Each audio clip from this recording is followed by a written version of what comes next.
давайте тогда этот вопрос разберем, то есть который его в книге нет. Так? Вопрос такой, как протирать челму?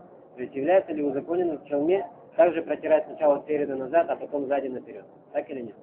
То есть здесь нужно сказать то, что челма протирается спереди назад и все. Либо сзади наперед и все. Так? То есть не протирается как голова спереди назад, сзади наперед. Ясно нет? Почему? Потому что такое не пришло от пророка саллаллаху.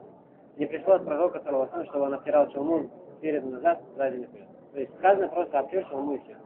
Ясно нет? Поэтому мы говорим, что достаточно обтереть челму спереди назад и не обязательно обтирать ее сзади наперед. Однако является тоже узаконенным Аллахом обтирать сзади наперед также. То есть плюс прибавить еще сзади наперед. Потому что челма является заменой обтирания головы. Правильно? А обтирание головы протирается сзади наперед и, точнее, спереди назад и сзади наперед. Так или нет? Поэтому имаму можно протереть только спереди назад и все. На этом ограничено. А можно протереть как голову. Туда-сюда. Ясно ли? Полотно красить, да? Сейчас придет вопрос.